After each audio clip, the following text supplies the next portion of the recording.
जय जगन्नाथ। आपण मैंने शुणी थे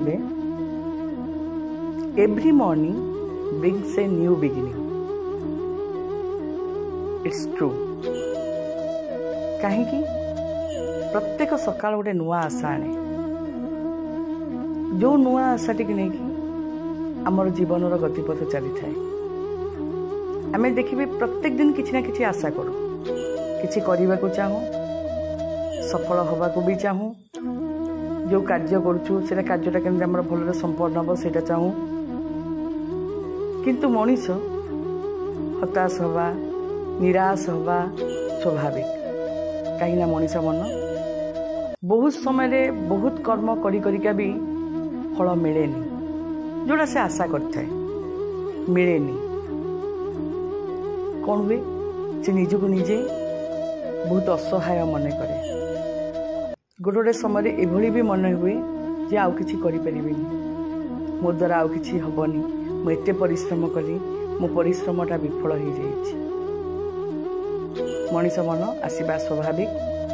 किंतु पुणी मन को दृढ़ करी जागृत करी जितेबाला आम चेष्टा करिबा पुनर्बार पुणी आम लक्ष्य स्थल में पहुँचापी आम आमर से यात्रा पथटा छाड़वा नहीं, अविरत लगी रही। जेहेतु प्रत्येक सकाल गोटे नूतन आरंभता आनी थाए बा आम जीवन को नूतन भाव में आरंभ करूँ, से आशा रखी आग को माड़ी चलवा उचित। वर्तमान समय रे युव समाज निजक निजे हारी जाउछि बोली चिंता करुछि बा बहुत समय रे हतोत्साह हो जाउछि।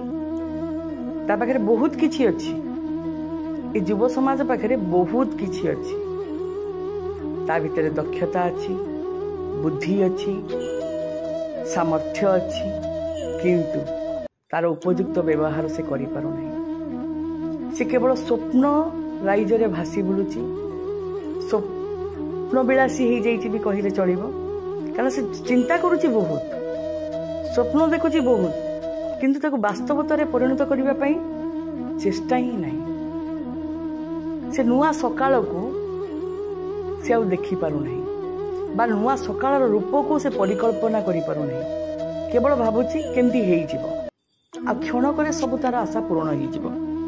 एटा केबे संभव नुह।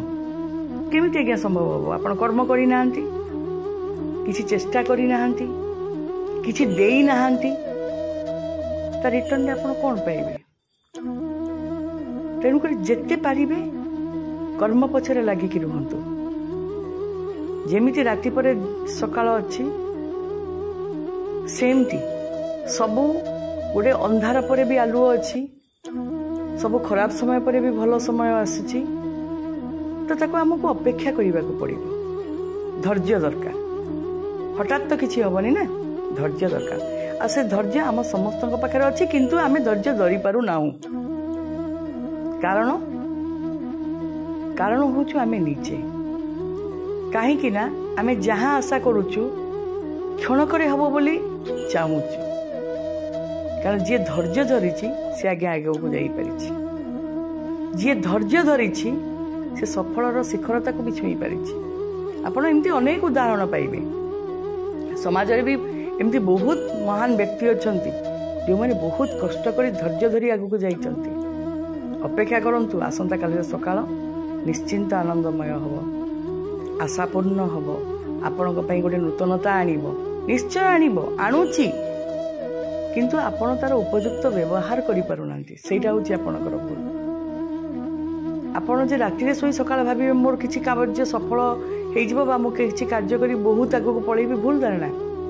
एम सकाळ पर सकाळ आसीबो, किंतु प्रत्येक सकाळ गोटे नूतनता आणुची, गोटे नूतन चिंताधारा आपण को दउची, किछि नूतन करिवार भी शक्ति दउची।